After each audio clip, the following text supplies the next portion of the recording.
العليم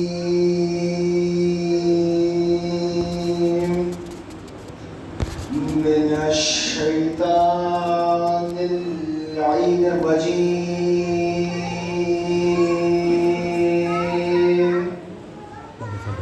بسم الله الرحمن الرحيم.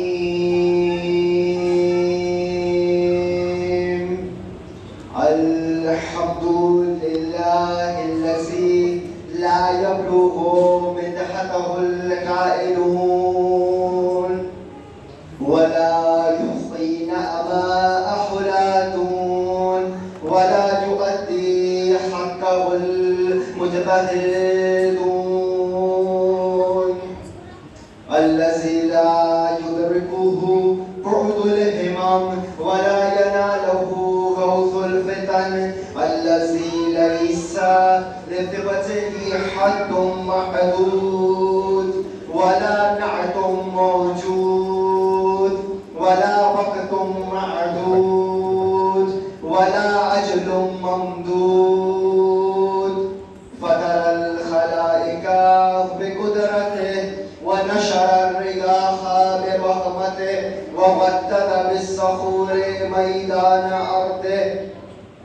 الحمد لله الذي هدانا لهذا وما كنا لنهتدي لولا أن هدانا الله.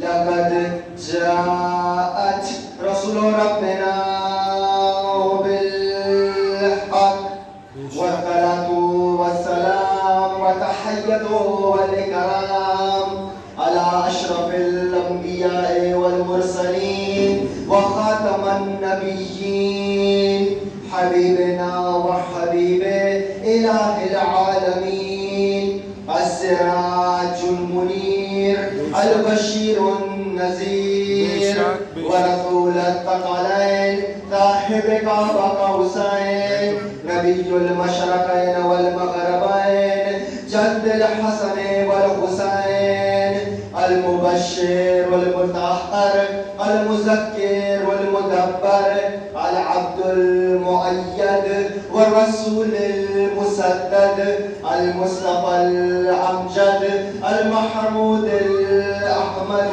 عني بالقاسم محمد. اللهم صل على محمد محمد وعلى أهل بيته الطيبين الطاهرين المعصومين الهداة المهديين المقربين المنتجبين الميامين المسلومين، الذين أسحب الله عنهم الرجس وانتحرهم تطهيرا. اللهم صل على محمد وآل محمد ولعنة دائمة على أعدائهم وغاسبي حقوقهم أجمعين من يوم عداوتهم إلى قيام يوم الدين.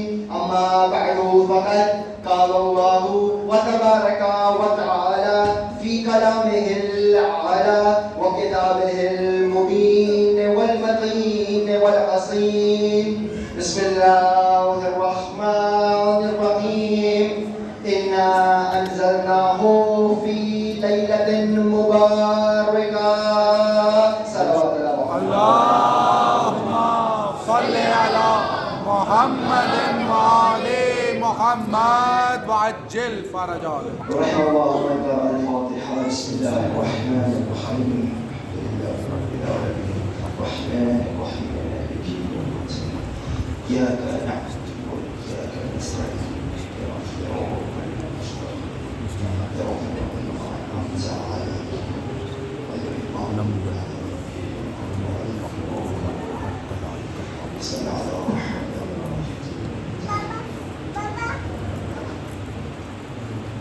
صلوات على محمد وعلى آله.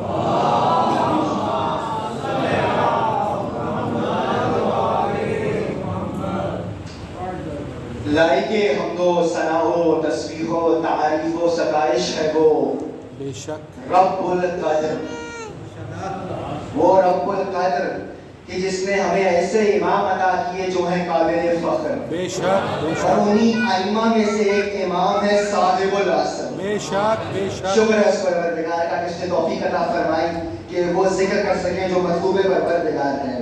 اور میں اکثر کہا کرتا ہوں کہ جو فرشی نہیں عرشی ہے, جو ذکر کروایا نہیں بلکہ جناب سیدہ کی جانب سے کروایا جاتا ہے, اور جن کی محفل میں آیا نہیں بلایا جاتا ہے. شکر اس پروردگار کا جس نے توفیق عطا فرمائی کہ اس ہستی پر بات کر سکیں جس کی کائنات منتظر ہے. بے شک بے شک. اور وہ خود منتظر ہے. شکر اس پروردگار کا. پہلی بات آپ کی بارگاہ میں میری حاضری ہے اور میں عنوان مہمان ہوں, آپ میزبان ہیں, تو میری توقع یہی ہے کہ آپ سماعت میں بھی میرے ساتھ یہی سلوک رکھیں گے کہ جو ایک مہمان کو میزبان سے رکھنا چاہیے. سرنامہ کلام میں نے جس آیت کا انتخاب کیا اس کے کچھ الفاظ بہت آشنا ہیں, بہت سنے ہوئے ہیں اور آپ سب اس سے واقف بھی ہیں. لیکن جب میں تلاوت کر رہا تھا تو میں دیکھ رہا تھا کہ مومنین کی توقع تھی کہ آیت کا اختتام کسی اور لفظ پہ ہوگا, مگر میں نے اس کا اختتام کسی اور لفظ پہ کر دیا. یہ بھی قرآن ہی کی آیت ہے, یہ کوئی الگ سے مجھ پہ نازل نہیں ہوئی. سورہ مبارکہ دخان اس کی تیسری آیت, بسم اللہ الرحمن الرحیم, انا انزلناہ فی لیلۃ مبارکہ, اور ہم نے اس قرآن کو ایک مبارک رات میں نازل کیا, بے شک بابرکت رات میں نازل کیا. ایسی رات میں بھیجا کہ جو بابرکت ہے, جس میں برکتیں ہی برکتیں موجود ہیں, جس میں کوئی نبوست نہیں ہے, کوئی لہجہ بھی محض نہیں ہے. اب تمام مفسرین قرآن نے اس آیت کے ضمن میں لکھا کہ پروردگار اپنی رات, اپنی پسندیدہ رات, راتوں کی سردار لیلۃ القدر کی فضیلت بیان کر رہا ہے. ایک مقام پہ فرمایا کہ ہم نے قرآن کو مبارک رات میں بھیجا, دوسرے مقام پہ پورا سورہ نازل کر دیا, بسم اللہ الرحمن الرحیم, انا انزلناہ فی لیلۃ القدر, اور ہم نے اس قرآن کو لیلۃ القدر میں نازل کیا. وما ادراک ما لیلۃ القدر, اور تم کیا جانو لیلۃ القدر کیا ہے. لیلۃ القدر خیر من الف شہر, لیلۃ القدر 1000 مہینوں سے افضل رات ہے. اچھا کمال یہ ہے سورہ کا لیلۃ القدر, چونکہ آپ شب میں آباد کر کے گزرے, فصاحت و بلاغت کا تقاضا ہے کہ لیلۃ القدر پہ بات ہو اور وہاں سے مقبول تک آیا جائے. تو جناب آپ غور کیجئے, یہ قرآن ہے, یہ کلام پروردگار ہے. ہمارے یہاں علمی زبان میں کہا جاتا ہے پروردگار عبث کلام نہیں کرتا. معنی کیا ہے؟ فضول میں بات نہیں کرتا. اس کے یہاں ایسے ہی بات نہیں ہو جاتی. اگر وہ کوئی بات کرے گا, کوئی کلام کرے گا, کوئی معنی منتقل کرے گا تو ہر حرف معجزہ ہے, لفظ لفظ معجزہ ہے, آیت آیت معجزہ ہے. اس نے کوئی حرف قرآن کا ایسے ہی نہیں رکھا, کوئی آیت قرآن میں ایسے ہی نہیں رکھی. قرآن کا ایک ایک لفظ, ایک ایک حرف مصلحت پروردگار, مشیت پروردگار کا پابند ہے, اور اس کی مشیت کا مظہر و معجزہ ہے. اللہ نے کہا لیلۃ القدر کہ وہ رات جب ہم نے قرآن کو لیلۃ القدر میں نازل کیا, اور تم کیا جانو لیلۃ القدر کیا ہے, اور لیلۃ القدر 1000 مہینوں سے افضل ہے. تو بھائی فصحاء نے اور عربی لغت لکھنے والوں نے, ہمارے علماء نے بھی اور دوسروں نے بھی بحث کی ہے کہ بھائی یہ فصاحت کے خلاف تھا. پروردگار کو کہنا چاہیے تھا انا انزلناہ فی لیلۃ القدر, ہم نے قرآن کو لیلۃ القدر میں نازل کیا, اور یہ تم کیا جانو کہ لیلۃ القدر کیا ہے, اور یہ 1000 مہینوں سے افضل ہے. مگر نہیں, اللہ نے 3 آیات میں بار بار لفظ لیلۃ القدر رکھا. بھائی غور کیجیے, اللہ کو کہنا چاہیے تھا پہلی آیت میں ذکر کر دیتا کہ ہم نے قرآن کو لیلۃ القدر میں نازل کیا, اور تم کیا جانو یہ رات کیا ہے, اور یہ 1000 مہینوں سے افضل ہے. مگر انداز یہ نہیں ہے, اللہ نے ہر بار الگ الگ کہا انا انزلناہ فی لیلۃ القدر وما ادراک ما لیلۃ القدر, ہم نے قرآن کو لیلۃ القدر میں نازل کیا, اور تم کیا جانو لیلۃ القدر کیا ہے, اور لیلۃ القدر 1000 مہینوں سے افضل ہے. تو اللہ نے بار بار لیلۃ القدر لفظ رکھا. تو اس کی وجہ کیا تھی کہ اللہ بار بار یہ لفظ رکھ رہا ہے, بار بار یہ لفظ بول رہا ہے. اس کے یہاں فضول کلام ہوتا نہیں, عبث کلام ہوتا نہیں. تو بھئی لامحال آباء جماعتی و عملی نے جملہ لکھا, کہنے لگے لیلۃ القدر کوئی ایسا وجود ہے, کسی ایسی ہستی کا نام ہے جس کا ذکر خدا بار بار کر رہا ہے, اور خدا کو اس کا ذکر کرنے میں لطف آ رہا ہے.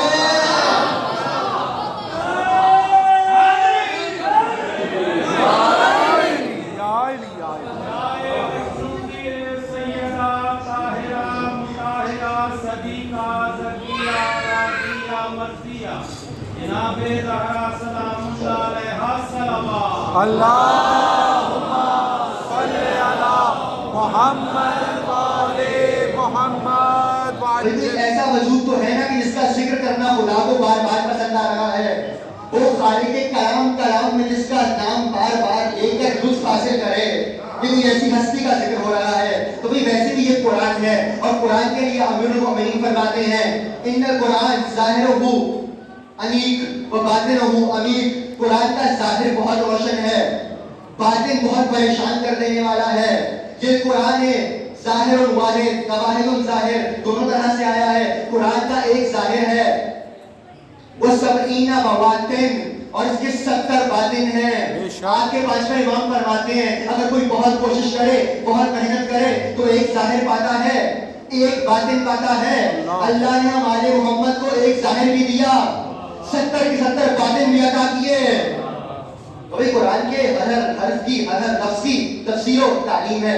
بتائیں کہ وہ جو صاحب قرآن ہیں ان سے مت پوچھیے گا جو خود 40 سال کے بعد مسلمان ہوئے.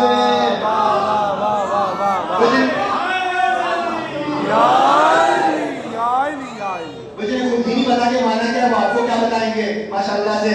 اس کو نہ سنو گے جو محمد کی زبانی رہ جائے گا قرآن فقط ایک کہانی. قرآن کو اطرت سے جدا کر کے تو دیکھو ہر لفظ کہے گا کہ 72 مہربانی. بھائی آپ کو سوال کرنا پڑے گا. تو میں حوالہ دیتا ہوں. ہمارے یہاں تفسیر قرآن بہت معروف تفسیر قرآن کے اندر روایت موجود ہے. تفسیر قرآن کے اندر موجود ہے. تفسیر عیاشی کے اندر موجود ہے. ایک مرتبہ امام سے پوچھا گیا مولا یہ لیلۃ القدر کیا ہے؟ تو امام فرمانے لگے اللیلہ ہی جدتنا فاطمہ. لیلۃ القدر ہماری جدہ زہرا کا نام ہے. فمن ادرکها مکہ معرفتھا فقد ادرک لیلۃ القدر. جس نے ہماری جدہ کی معرفت حاصل کی گویا اس نے لیلۃ القدر کو پا لیا. واہ واہ واہ واہ.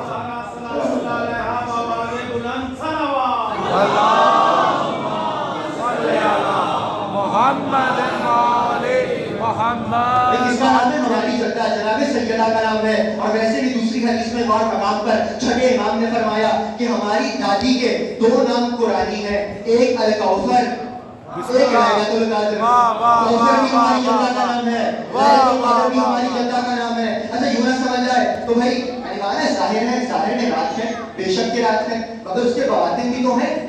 اچھا لیلۃ القدر کا کیا بیوی کو. اب آپ غور کیجئے لیلۃ القدر اللہ نے 3 راتوں میں شمار رکھی. آپ سے کہوں 20ویں میں عمل کریں 21ویں میں عمل کریں 23ویں میں عمل کریں. جناب سیدہ کی بات آئی تو سیدہ کی شہادت کو 3 تاریخوں میں چھپایا. اللہ اکبر. یہ تو ہے بعد نبی 40 یوم بعد نبی 75 یوم بعد نبی 95 یوم. نبی کے بعد 40 دن کے بعد نبی کے بعد 75 دن کے بعد نبی کے بعد 95 دن کے بعد سیدہ کی شہادت کو بھی 3 تاریخوں میں چھپایا. چونکہ لیلۃ القدر ہے جو 3 راتوں میں چھپی ہوئی ہے. اگر لیلۃ القدر 3 راتوں میں چھپی ہوئی ہے تو سیدہ کی قبر کو بھی 3 مقامات پہ چھپایا ہے. اور ظہور تک کے کہا جب تک ہمارا 12واں نہیں آئے گا ان تینوں مقامات پہ یہ سمجھ کے زیارت پڑھنا کہ یہی قبر ہے. ایک بقی میں ایک بیوی کے گھر میں ایک روضہ نبی میں جسے ریاض الجنہ کہا جاتا ہے. کہ تینوں مقامات پہ یہ سمجھ کے جب ہمارا 12واں آئے گا وہ بتائے گا اصل قبر کہاں ہے. چونکہ یہ بیوی لیلۃ القدر ہے. لیلۃ القدر بھی 3 راتوں میں چھپی. سیدہ کا وجود اکثر سیدہ کا مرکز طاہر بھی 3 مقامات پر چھپایا گیا. کیا کہا ہے لیلۃ القدر کون بیوی. اچھا ثابت کس طرح ہے بھائی کیا کہا گیا انا انزلناہ فی لیلۃ القدر. لیلۃ القدر کی شان یہ ہے کہ اس میں قرآن آیا ہے. اس کا شرف یہ ہے کہ اس میں قرآن آیا ہے. قرآن نے آ کر اس کو باشرف کر دیا. تو بھائی لیلۃ القدر کوئی ایسا وجود ہے جس میں قرآن آتا ہے جس میں قرآن نازل ہوتا ہے. بھائی اگر ایک رات ایسی ہے جس میں ایک قرآن صامت آیا ہے تو سیدہ وہ وجود ہے جس سے 11 قرآن ناطق جس کے ذریعے سے اللہ نے 11 امامات کو عطا کیے. لیلۃ القدر وہ کہ جس میں قرآن آیا. پھر کیا فرمایا وما ادراک ما لیلۃ القدر. لیلۃ القدر کی معرفت تم حاصل نہیں کر سکتے. تمہیں ادراک ہی نہیں لیلۃ القدر کیا ہے. اور جب آپ کے امام سے پوچھا گیا کہ آپ کی جدہ کو فاطمہ کیوں کہا گیا تو فرمایا اِنَّا سَمِّيَتْ فاطمہ لِأَنَّ الْخَلْقَ فَتَمُوا عَنْ مَعْرِفَتِهَا. ہماری جدہ کا نام فاطمہ اس لیے رکھا گیا کہ مخلوق خدا سیدہ کی مکمل معرفت حاصل کرنے سے قاصر ہے.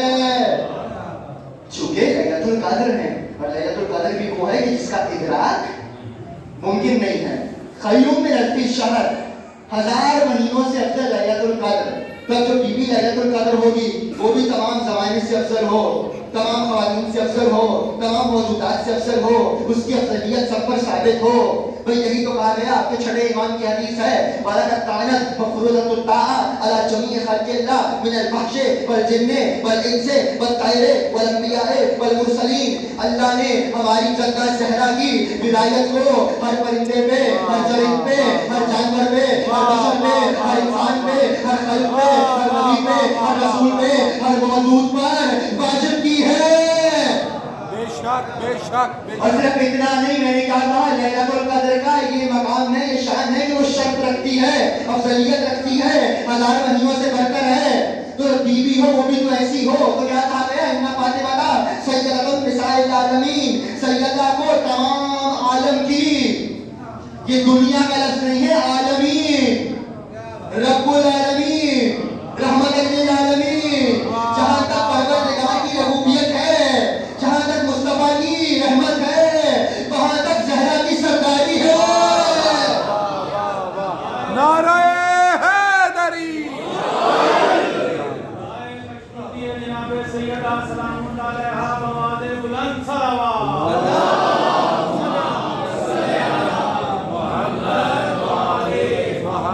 میں مکتوب تک آ جاؤں گا مگر مجھے درس بھی خوش دینے کی عادت نہیں، اور اگر میں خوش درس دوں گا تو آپ ماشاءاللہ افطاری کے بعد سو جائیں گے. سارا بات پڑھیے محمد والے صلی علی محمد وعلی محمد. کون ہماری جدہ جن کو سرداری عطا کی. تو ایک شخص آ گیا کہنے لگا یا رسول اللہ یہ آپ نے کیا کہا کہ سیدہ کو تمام عورتوں پر سرداری عطا کی گئی ہے؟ یہ تو مریم کا شخص تھا. قرآن نے کہا کہ جب مریم مصلی عبادت پہ آتی تھی تو فرشتے کہتے تھے یا مریم ان اللہ اصطفاکے وطہرکے واصطفاکے علی نساء العالمین. اے مریم اللہ نے تمہیں طاہر کر دیا، تمہیں چن لیا تمام عالمین کی عورتوں پر. تو عورتوں کی سردار تو مریم تھی، یہ سیدہ کیسے ہوئی؟ تو نبی مسکرائے اور کہنے لگے کانت سیدۃ النساء العالمین فی زمانہا. نبی فاطمہ سیدۃ النساء العالمین من الاولین والآخرین.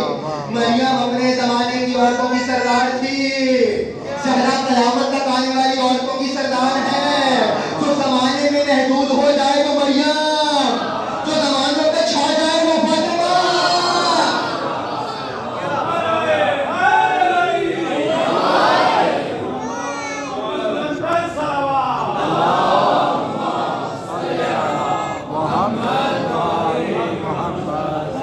اگر چل جائے تو میرے لیے آسانی ہو جائے گی. سلوات پڑھیے محمد والے صلی علی محمد وعلی محمد وعجل یا الہ یا الہ یا الہ. اللہم صلی علی محمد وعلی محمد وعجل. کیا کہا گیا جناب سیدہ کو سردار پہ عطا کی. کیوں؟ چونکہ لیلۃ القدر ہے. اگر لیلۃ القدر افضل ہے، اگر لیلۃ القدر کے پاس سرداری ہے، جو بی بی اس کا مصداق ہے ان کے پاس بھی سرداری موجود ہے. تو ہم نے لیلۃ القدر میں قرآن کو نازل کیا. سیدہ کو وجود ہے جن کے ذریعے سے 11 قرآن آپ کو ملے، اور اسی میں سے ایک قرآن کے آپ آج تک منتظر ہیں. تو کون ہے اس امام کی ماں؟ جناب سیدہ. کون ہے؟ جناب سیدہ. حتیٰ یاد رکھیے گا خود کربلا بھی، مجھے ایک پیغام کی کہا ہے آگے دے دیا جائے تو میں اسی عنوان سے دے دیتا ہوں. خود کربلا بھی 2 ماؤں کی جنگ ہے. کیا کربلا ہے بھی 2 ماؤں کی جنگ. ابھی مجھے نہیں معلوم آپ کے لاہور سے وہ کسی اور بیوی کے لیے بھی سیدہ سیدہ کے نعرے اٹھے تھے تو بھائی ہم نے کیا بھائیوں نے بھی مذمت کی. بھائی کربلا 2 ماؤں کی جنگ ہے. ایک طرف سیدہ کی اولاد ہے، ایک طرف بنتا کی اولاد ہے. ماں کا اثر ہے نا. تو جناب سیدہ ماں ہے تو بیٹوں میں تو اثر ہوگا. جناب سیدہ ماں ہے، بیٹوں میں اثر ہوگا. ماں کا اثر اولاد میں جاتا ہے. چلو میں ایک روایت سنا دوں، ماں کا اثر جاتا ہے، روک کر اس لیے سنا رہا ہوں چونکہ مجھے بھی کہا گیا کہ اعلان کر دیا جائے کہ جو درس جاری ہیں ان میں اپنی خواتین کو بھی ضرور لائیے، کیونکہ جس طرح مومنین کے لیے ہیں اس طرح مومنات کے لیے بھی ہیں، اور مومنات کے لیے زیادہ ضروری ہے۔ بھائی باپ گھر کی دہلیز تک دین کو لے کے آتا ہے، ماں نسلوں میں منتقل کر دیتی ہے۔ بھائی اسی لیے آپ کے یہاں امام نے فرمایا اذا فجرا برکت رکونا فی قلبے، جب تم اپنے دل میں ہماری محبت کی ٹھنڈک محسوس کرو، بھائی اکثر دعا امیں، اپنی ماں کو دعا دینا۔ واہ واہ واہ واہ، لم تکن آباؤ، اس نے تمہارے باپ کے حق میں خیانت نہیں کی۔ چلیے سمجھا دیتا ہوں روایت سے، میں نے کہا تھا مومنات کو لائیے، بھائی ماں کا اثر منتقل ہوتا ہے نا، میں ایک ماں ہی کا ذکر کر رہا ہوں جس کی اور کس کی ماں، جو کہ آپ کو اور میرا ممدوح ہے، آپ کو اور میرا زمانے کا امام ہے۔ چلیے میں وضاحت کے دیتا ہوں، آپ کے میرے چھٹے امام تشریف فرما تھے،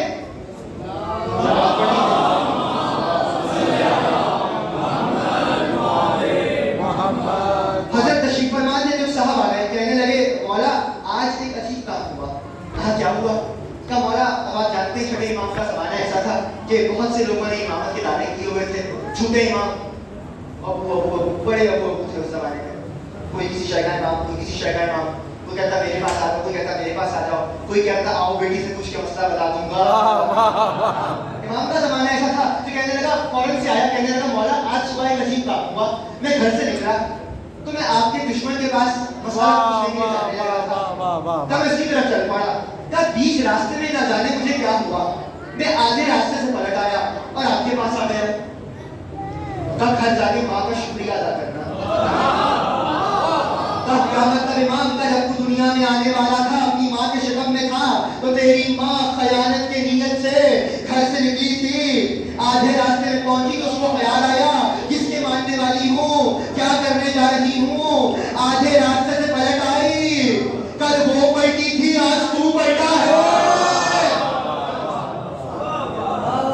یہ ماں کا اثر ہے جو منتقل ہوتا ہے، تو بھئی ماں کا وجود بہت ضروری ہے، ماں نیک ہوگی تو اولاد میں اثر منتقل ہوگا، تو اپنی ماں کو اپنی بیٹیوں کو لائیے تاکہ اولاد میں امام کی معرفت منتقل ہو، اور انہی ماؤں میں سے ایک سب سے عظیم ماں جو ان سب ماؤں کی سردار جس کا اثر اس کے بیٹے میں منتقل ہوا، کون؟ جناب سیدنا سلام اللہ علیہ۔ خطابت نہیں ہے، آپ کا میرا 12واں امام فرماتا ہے وفی ابنت رسول اللہ اسوۃ حسنہ، مجھ مہدی نے، میں آسان کرتا ہوں، امام فرماتے ہیں میری ماں زہرا میرے لیے اسوہ حسنہ ہے۔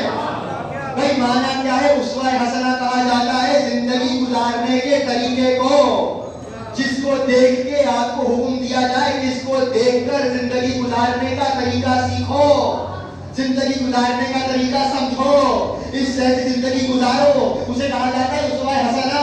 امام زمانہ کہہ رہے ہیں میں مہدی جو خود حجت خدا ہوں، جو خود اللہ کا پڑھایا ہوا ہوں، امام وقت کہہ رہا ہے میں نے زندگی گزارنے کا طریقہ اپنی جدہ زہرا سے سیکھا، واہ واہ واہ، اپنی ماں سے سیکھا، متصل رہے تو قدر سے اپنی ماں سے سیکھا۔ اچھا ایک جملے میں شرح کا موقع نہیں کسی کے زبان سے کبھی آنا ہوا، بھئی کیا سیکھا؟ بھئی یہی سیکھا جن ولایت کے دشمنوں کو سیدہ نے بے نقاب کیا تھا، امام آنے کے بعد انہی کو قبروں سے دوبارہ نکال لیں گے۔ یہ ربط ہے ماں بیٹے میں۔ امام کہہ رہے ہیں میں نے اپنی جدہ سے سیکھا، اسی لیے روایات میں جملہ آیا کہ من اردتا جو ارادہ رکھے انجرانی کہ مجھ صاحب الزمان کو دیکھے فَلِتَوَسَّلَ بِأُمِّي، اس کو چاہیے کہ میری ماں سے توسل کرے، جو یہ چاہتا ہے کہ مجھ زمانے کی امام کو دیکھے یا مجھ سے توسل کرے یا میری زیارت کرے، اسے چاہیے کہ کیا کرے؟ فَلِتَوَسَّلَ بِأُمِّي، میری ماں سے توسل کرے، میری ماں زہرا سے توسل کرے، ان کے ذریعے سے مجھ تک آئے، بے شک یہ واسطہ کبھی رد نہیں ہوتا۔ اچھا سورہ قدر کون ہے؟ لیلۃ القدر جناب سیدہ، اسی سورہ کے اندر چوتھی آیت کیا ہے؟ تنزل الملائکۃ، یاد رکھیے گا آپ کے ہر امام نے کہا ہے جب کبھی ہماری امامت پہ بحث کرو، کسی سے ہماری امامت پر بحث کرو تو سورہ قدر کے ذریعے سے کرنا۔ بے شک بے شک۔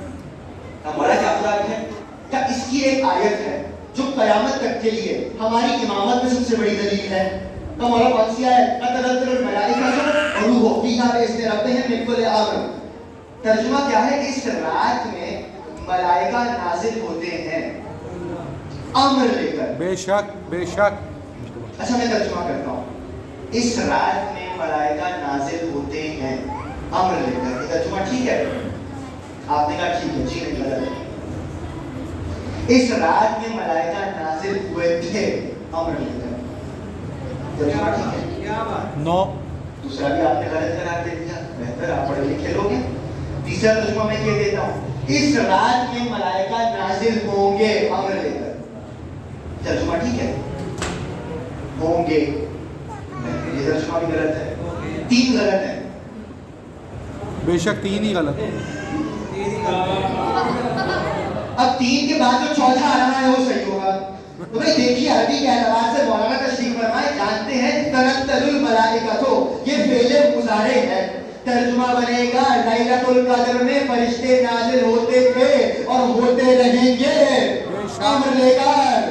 فرشتے نازل ہوتے تھے اور ہوتے رہیں گے امر لے کر امر پروردگار لے کر. تو اس سے ایک معنی تو ثابت ہوا جب جب لیلۃ القدر آئے گی جب جب یہ رات آئے گی فرشتے اللہ کا امر لے کے آئیں گے.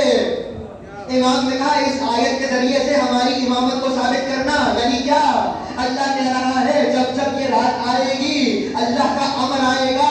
مجھے پورے روئے زمین پر کوئی ایک ایسا بشر دکھا دیجیے جو لیلۃ القدر میں دعویٰ کرے کہ مجھ پہ امر پروردگار آیا ہے.